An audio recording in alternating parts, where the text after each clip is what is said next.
আজকের গল্পটা খুব সাধারণ। ধরুন আপনি অফিসে যাওয়ার জন্য বের হয়েছেন, এমন সময় আপনি আপনার চশমাটা খুঁজে পাচ্ছেন না। চশমা দিয়ে এক্সাম্পল দিলাম, গাড়ির চাবি হতে পারে, অন্য জিনিস ব্যাগ হতে পারে, কোনো গুরুত্বপূর্ণ ফাইল হতে পারে, যে কোনো কিছু হতে পারে, আপনার ঘরের চাবি হতে পারে, অফিসের চাবি হতে পারে।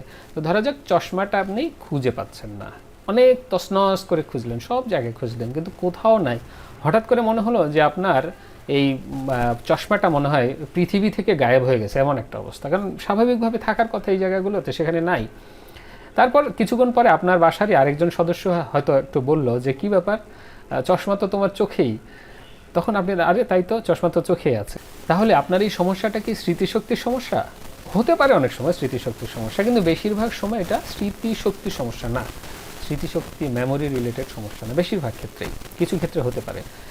বেশিরভাগ ক্ষেত্রে এই সমস্যাটা হয় অন্য জায়গায়। বেশিরভাগ ক্ষেত্রে যেটা হয় এটা হলো এলোমেলো চিন্তার সমস্যা। যখন আমরা বিভিন্ন বিষয় নিয়ে একসাথে চিন্তা করতে থাকি, এলোমেলো চিন্তা মাথার মধ্যে ঘুরতে থাকে, তখন আমরা অনেক সময় সামনের কোনো জিনিস বা একেবারে যেটা আমার হাতের নাগালে সেইটাও দেখতে পাই না ঠিকমতো। আসলে আজকে আমরা আলোচনা করব পরিষ্কারভাবে চিন্তা করতে কোন কোন অভ্যাসগুলো আমাদেরকে হেল্প করতে পারে। আপনি কি চিন্তা করবেন এটা তো আসলে আপনার জীবনের গল্প, আপনার জীবনের গল্প তো আপনি লিখবেন। কি চিন্তা করবেন, কিভাবে চিন্তা করবেন, এগুলো আপনার ব্যাপার। কিন্তু কি চিন্তা করবেন এর বাইরে যদি একটু কীভাবের জায়গা আমরা দেখি, তাহলে আমরা কিছু স্ট্র্যাটেজি, টেকনিক বা কিছু অভ্যাস, যেই অভ্যাসগুলো আমাদেরকে ভালোভাবে চিন্তা করতে, গুছিয়ে চিন্তা করতে, পরিষ্কারভাবে চিন্তা করতে সাহায্য করতে পারে, কিছুটা আমাদের চিন্তাগুলোকে গুছাতে সাহায্য করতে পারে, সেই ধরনের 5টা অভ্যাস নিয়ে আজকে কথা বলবো। সেই 5টা অভ্যাস আমাদেরকে চিন্তা করতে সহায়তা করবে, গুছিয়ে চিন্তা করতে সহায়তা করবে, চিন্তাগুলোকে সাজাতে সহায়তা করবে, চিন্তাগুলোকে একটা শেপ দিতে সহায়তা করবে। তার আগে আরেকটা প্রশ্ন করি, এআই এর এই যুগে সবচেয়ে বড় সমস্যা কি তথ্যের অভাব? না, উল্টোটা। সবচেয়ে বড় সমস্যা তো তথ্যের অভাব না, বরং তথ্যের প্রাচুর্য। মানে we are overloaded with information, data. আমরা ইনফরমেশন দিয়ে একেবারে অনেক ভরা, অনেক ভিডিও, তথ্য, মেসেজিং, পোস্ট, নোটিফিকেশনস, অনেক কিছুতে ভরা আমাদের চারপাশটা বা আমাদের দৈনন্দিন জীবনটা।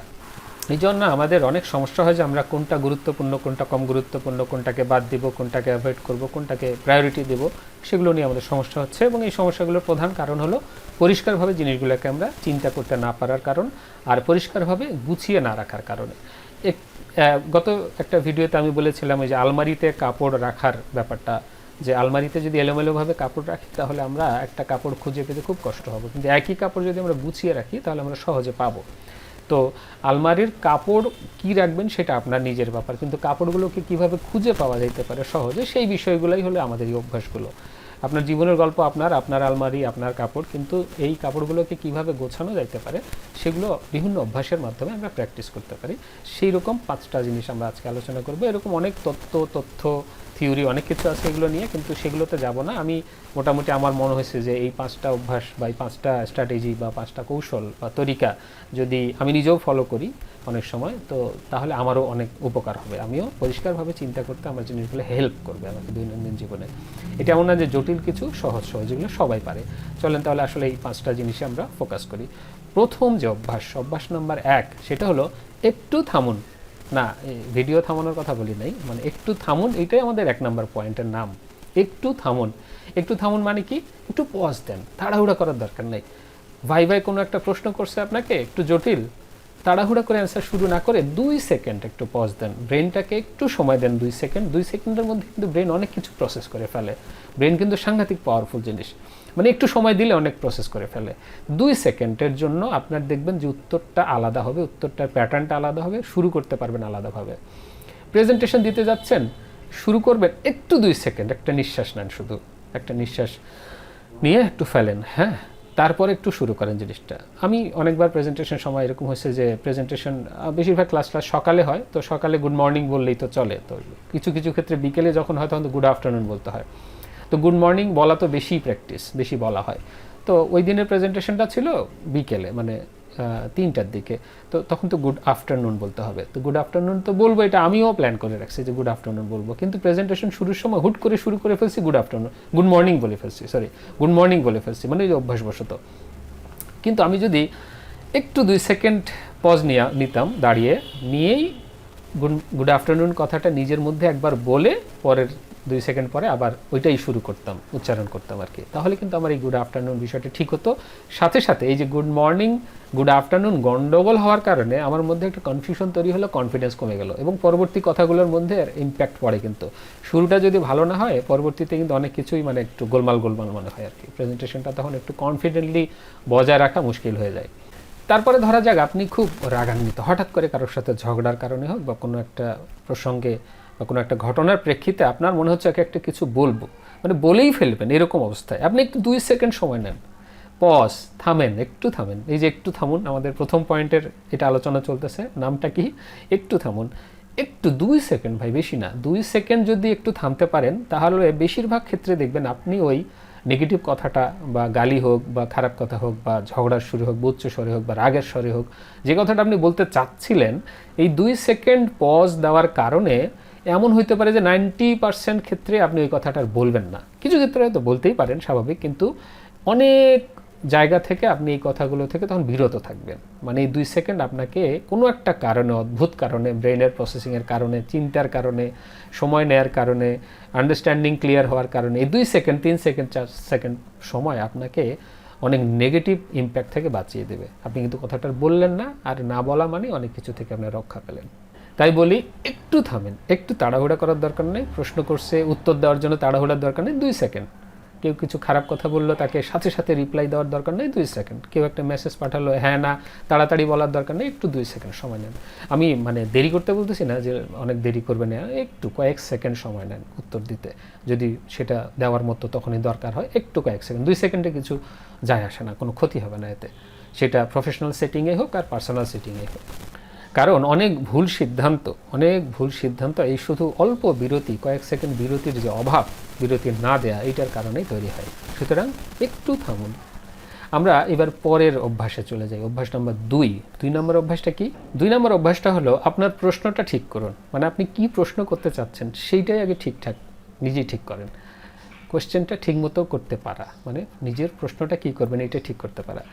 আমরা একজন শিক্ষক স্কুলে বলতেন যে বলো তো কী কী প্রশ্ন আছে তোমাদের, তো অনেকে আমরা ধরেন প্রশ্ন করলাম। কেউ এমন প্রশ্ন করতো যে বোঝা যাচ্ছে সে আসলে পড়ে আসে নাই, এমন প্রশ্ন করছে যে সিলি কোয়েশ্চেন, মানে এটা আসলে মানানসই নাই সাবজেক্টের সাথে, ওই বিষয়টার সাথে, বা পড়ে নাই যে সেটা বোঝা যাচ্ছে। আর কেউ প্রশ্ন করছে হ্যাঁ পড়ে এসে ভিতরে বোঝাই যাচ্ছে, যার প্রশ্নটার মধ্যেও একটা বোঝা যাচ্ছে যে সে এই বিষয়টা জানে। তো তখন টিচার বললো যে হ্যাঁ না পড়ে প্রশ্ন করা যাবে না, বোঝা যায় তো, না পড়ে কিন্তু প্রশ্ন করা যাবে না, এই পড়ে আসছো না পড়ে আসছো না, স্যার পড়ে আসছে না, পড়লে তো এরকম প্রশ্ন করতে না, বোঝা যায় কিন্তু। তাহলে এই যে প্রশ্নের মধ্যেই কিন্তু অর্ধেক উত্তর থাকে, প্রশ্নের মধ্যেই অর্ধেক উত্তর থাকে। আপনি যদি ভালো প্রশ্ন করতে পারেন তাহলে আপনি উত্তরের 50% আগে গেছেন, কারণ আপনি এই পর্যন্ত ভাবতে পারছেন, এই পর্যন্ত চিন্তা করতে পারছেন, প্রশ্নটা আনতে পারছেন মাথায়, তার মানে ওইটা নিয়ে আপনার চিন্তা ভাবনা অনেক দূরে আগে গেছে, তার মানে আপনি উত্তরেরও অনেক কিছু আগে গেছেন। আর যদি প্রশ্নই করতে না পারেন, ঠিক করতে না পারেন, তাহলে আপনি আসলে উত্তর সম্পর্কেও কোনো ধারণা নাই। আর সঠিক ভালো প্রশ্ন যে করতে পারে তার উত্তরটা কি হইতে পারে এক্স্যাক্টলি না জানলেও তার একটা আইডিয়া থাকে যে এইটা একটা ভালো উত্তর বা এই উত্তরটা অতটা ভালো হয় নাই।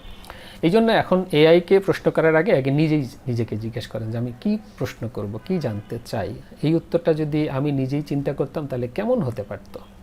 আমরা এআইকে ভুলভাল প্রশ্ন করি আর বলি যে এআই ঠিক মতো উত্তর দিচ্ছে না। আসলে প্রশ্নটা ঠিক মতো করতে পারি না, তার কারণে এআইও ওই এক্স্যাক্টলি উত্তরটা আনে না, কারণ এআই তো মডেল, এআই তো প্যাটার্ন দেখে, আপনার প্রশ্নের প্যাটার্ন অনুযায়ী সে একটা নিয়ে আসবে। আপনার প্রশ্ন যত ভালো হবে, যত প্রম্পট রাইটিং ভালো হবে, যত সুন্দরভাবে আপনি কমান্ড দিতে পারবেন, তত ভালো আনসার তৈরি হবে, তত ভালো প্যাটার্নের একটা উত্তর আপনি পাবেন। সুতরাং এখানে এআইকে দোষ দিয়ে লাভ নাই, এআইকে কী বলতে চাচ্ছেন সেইটা আগে ঠিক করেন। আর ওই যে কথাটা বললাম, ভালো প্রশ্ন মানেই হলো অর্ধেক উত্তর আপনি নিজেই পেয়ে গেছেন। এবার আর চলে আসি 3 নম্বর পয়েন্টে, 3 নম্বর অভ্যাস বা 3 নম্বর স্ট্র্যাটেজি বা 3 নম্বর তরিকাটা কি পরিষ্কার চিন্তা ভাবনার জন্য যেটা সহায়ক। 3 নম্বর বিষয়টা হলো জটিল কোনো বিষয়কে সহজভাবে বলুন, জটিল বিষয়কে সহজভাবে ব্যাখ্যা করে বলার চেষ্টা করেন সহজ ভাষায়। আপনি যদি কোনো জিনিস বোঝেন আর সেটা যদি একটা 10-12 বছরের বাচ্চাকে বোঝাইতে পারেন, তাহলে বোঝা যাবে আপনার আইডিয়া ঠিক আছে, মানে আপনি বুঝেন জিনিসটা ভেরি ক্লিয়ার। আপনি যদি আপনার কোনো একটা কনসেপ্ট 10-12 বছরের বাচ্চাকে বোঝাইতে পারেন বা আপনার ফিল্ডের বাইরে অন্য একটা সাধারণ কোনো মানুষকেও বোঝাইতে পারেন সহজ ভাষায়, কারণ আপনার ভাষা তো আর ওরা বুঝবে না, তাহলে বোঝা যাবে যে আপনার আন্ডারস্ট্যান্ডিং ক্লিয়ার। আর যদি বোঝাইতে না পারেন তাহলে মানে আমি যদি আপনাকে বুঝাইতে না পারি, তার মানে আমার আন্ডারস্ট্যান্ডিং এখনও ক্লিয়ার না, আমি নিজেই বিষয়টা 100% ভালো করে বুঝি নাই, বা বোঝার মধ্যে আমার ঘাটতি থাকতে পারে, অস্পষ্টতা থাকতে পারে, ক্লিয়ার না ব্যাপারটা। ধরা যাক আপনি একজন সফটওয়্যার ইঞ্জিনিয়ার, এখন আপনার ছেলে বা অন্য একজন জিজ্ঞেস করলো, 12 বছরের ছেলে হতে পারে বা অন্য কোনো মানুষ জিজ্ঞেস করলো, ভাই সফটওয়্যার জিনিসটা কী, বা বাবা সফটওয়্যার জিনিসটা কী, মা সফটওয়্যার জিনিসটা কী। আপনি যদি আপনার ছেলে বা মেয়েকে বা ওই বাচ্চাকে বা অন্য কাউকে বোঝাইতে পারেন যে সফটওয়্যার জিনিসটা কী, সহজ ভাষায় বোঝাইতে যদি পারেন, টেকনিক্যাল ভাষায় ইউজ না করে, তাহলে আপনি নিজেও আসলে বোঝেন যে সফটওয়্যার জিনিসটা কি, আপনার কাছে ক্লিয়ার। কিন্তু তা যদি না পারেন, তাহলে বোঝা যাবে যে সফটওয়্যারের আপনি কাজ করলেও আপনি আসলে ব্যাপারটা, পুরো জিনিসটার আইডিয়াটা আপনার ক্লিয়ার না এখনও, যে সফটওয়্যার জিনিসটা কী। আপনি যদি অটিজম নিয়ে গবেষণা করেন, বিরাট বড় গবেষক অটিজমের, কিন্তু অটিজম জিনিসটা কী ধরনের সমস্যা এইটা যদি বোঝাইতে না পারেন, তাহলে আপনার অটিজম সম্পর্কে আপনারও ঘাটতি থাকতে পারে। সুতরাং মানে ঘাটতি থাকবেই সবসময়, অনেকে বুঝাইতে পারে না জানা সত্ত্বেও, সেটা আলাদা জিনিস। কিন্তু পরিষ্কারভাবে চিন্তা করার এটা একটা বড় কৌশল হলো, এটা শেখার একটা কৌশল, বা এটাকে পরিষ্কারভাবে মাথায় রাখার একটা কৌশল হলো যে অন্যকে সহজভাবে, সহজ ভাষায় যেন আমি বুঝিয়ে বলতে পারি, এরকম করে নিজেকে প্রিপেয়ার করা, কোনো একটা জটিল বিষয়কে সহজভাবে ব্যাখ্যা করার কৌশল। কারণ চিন্তা পরিষ্কার হলে ভাষাও পরিষ্কার হয়। তাই দেখেন, চিন্তা করে যে কোনো একটা বিষয় নেন, এটাকে আপনি 10-12 বছরের ছেলেকে, বাচ্চাকে বা অন্য কাউকে বোঝানোর চেষ্টা করেন যে সে বোঝে কিনা, চেষ্টা করেন, এক্সপ্লেন করার চেষ্টা করেন, এটা একটা প্র্যাকটিস। তো তাহলে আপনার স্কিলটা আস্তে আস্তে বাড়বে। তাহলে আমাদের 3 নম্বর পয়েন্ট চলে গেল, যে সহজ ভাষায় কোনো কিছুকে ব্যাখ্যা করার একটা অভ্যাস গড়ে তুলতে হবে আমাদের। 4 নম্বর পয়েন্টটা হলো, সব উত্তর এআই এর উপর ছেড়ে দেবেন না। সব উত্তর এআই এর উপর ছেড়ে দেবেন না, এআই নির্ভরশীল হওয়া যাবে না।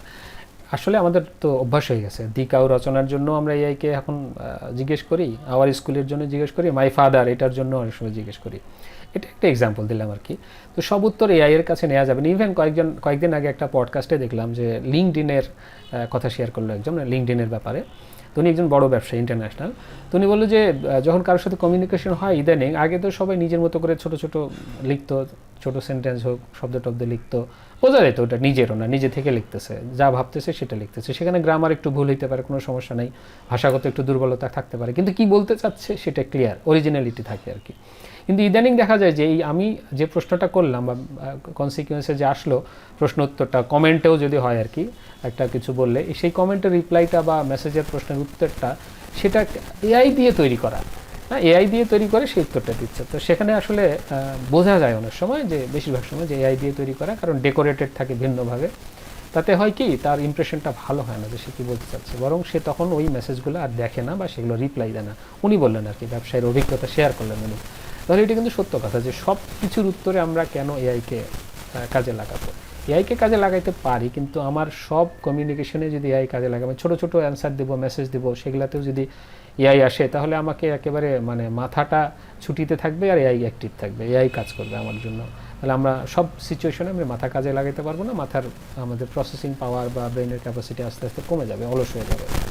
তাহলে কি করতে হবে, এআইকে প্রশ্ন করার আগে বা এআইকে মানে জিজ্ঞেস করার আগে, প্রম্পট লেখার আগে আমাকে নিজেকে জিজ্ঞেস করতে হবে যে আমি আসলে এই উত্তরটা কি বলতাম, আমি হলে কি উত্তর দিতাম, কি চাচ্ছি। এখন তারপরে যদি এআই এর উত্তর নেন, এআইয়ের সাথে আপনার নিজের উত্তরটা মিলিয়ে দেখেন, তো একটু বেটার ভার্সন যদি দরকার হয়, তখন এআইয়ের কাছ থেকে একটু নিলেন, এই করা যেতে পারে, এর বাইরে আর কিছু না। এরপরে আসি সবশেষ অভ্যাস নাম্বার 5 নম্বর অভ্যাসে কি, খুবই গুরুত্বপূর্ণ একটা অভ্যাস হলো লিখুন। এই যে হাতে কলম, একটু এরকম কিছু একটা সাথে রাখতে হবে, ডায়েরি, হ্যান্ডবুক, যেভাবে হোক না কেন, কোনো কাগজ আর কলম, এটা খুবই পাওয়ারফুল একটা জিনিস। এই যে এইটাকে বলা হয় সেকেন্ড ব্রেইন, মানে একটা ব্রেন দিয়ে চিন্তা করতেছি, আর এই যে কিছু লিখে রাখতেছি, এটা আমার আরেকটা ব্রেন তৈরি হচ্ছে, সেকেন্ড ব্রেন কেন বলা হচ্ছে, খুবই গুরুত্বপূর্ণ। কারণ ব্রেন সবসময় আপনাকে সায় দিবে না, মানে ব্রেন অনেক সময় ভুলে যাবে, এলোমেলো হয়ে যাবে, ওই যে আবার আলমারিতে কাপড় গুছিয়ে রাখার মতো। আপনার চিন্তাভাবনাগুলোকে, এটা যে আপনাকে অন্যকে পাঠাইতে হবে, দেখাইতে হবে এমন না। এটা আমি লিখতেছি, যে ভিডিও করার সময় আমি কিন্তু 5টা জিনিস এখানে সিরিয়ালি সাজিয়ে রাখছি, তাই না, যে কার পরে কোনটা বলবো। এইটা আমাকে অনেকটা উপকার করে, আমার হেল্প করে আমাকে কথাগুলো গুছিয়ে পরিষ্কারভাবে বলতে এবং সেট আপটা ঠিক করতে। এইটার লেখার কারণে আমার মাথায় কিন্তু জিনিসটা আমি সুন্দরভাবে সাজাতে পারছি, যে কার পরে কোনটা বলবো, কোন ধরনের এক্সাম্পল এখানে ফিট করে। এই জন্য এই লেখার অভ্যাসটা, যত লিখবেন তত আপনার চিন্তাভাবনা পরিষ্কার হবে। এটা কারোর জন্য লিখতে হবে না, নিজের জন্য লিখতে হবে, আপনার ভাষায় আপনার মতো করে। আপনি বুলেট পয়েন্টে লেখেন, সেন্টেন্স দিয়ে লেখেন। বেশিরভাগ ক্ষেত্রে সেন্টেন্স দিয়ে লেখার দরকার নেই, ছোট ছোট পয়েন্ট দিয়ে দিয়ে, যাতে আমরা বিষয়গুলোকে জাস্ট গুছাতে পারি, ওই কাপড়গুলো গুছিয়ে রাখার মতো আমার তথ্যগুলোকে গুছাইতে পারি।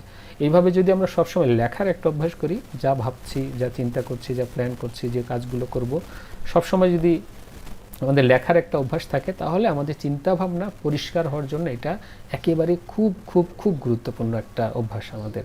সুতরাং লিখতে হবে। হাতের লেখা খারাপ হলেও লিখতে হবে, বাংলায় লিখলেও লিখতে হবে, ইংলিশে লিখলেও লিখতে হবে, অন্য ভাষা বললে অন্য ভাষায়ও লিখতে হবে, বানান ভুল হলেও লিখতে হবে, বানান ঠিক হলেও লিখতে হবে। আপনি বুঝলেই হলো। আপনার মতো করে আপনি লিখে রাখবেন, আর আপনার মতো করে আপনি লিখবেন, আপনার মতো করে আপনি বুঝবেন, আপনার মতো করে আপনি পরে চাইলে ওটাকে আবার খুলে দেখতে পারবেন। সেটা মোবাইলেও লেখা যেতে পারে, ডায়েরিতে লেখা যেতে পারে, নোটবুকে লেখা যেতে পারে, যে কোনো জায়গায় লেখা, আপনার ট্যাবে লেখা যেতে পারে, কম্পিউটারে লিখে রাখা যেতে পারে। তবে সবচেয়ে ভালো হলো কলম এবং কাগজ, এটা ব্রেনের জন্য সবচেয়ে এফেক্টিভ। মাথার মধ্যে এলোমেলো ভাবনাগুলোকে কাগজে যদি একবার নামায় ফেলি, কাগজে যদি একবার লিখে ফেলি, তাহলে জিনিসগুলো অনেকটা পরিষ্কার হয়ে যায়। এই জন্য আমি মনে করি লেখা শুধু একটা যোগাযোগের একটা উপায় না, লেখা হলো পরিষ্কারভাবে চিন্তা করার একটা শক্তিশালী মাধ্যম।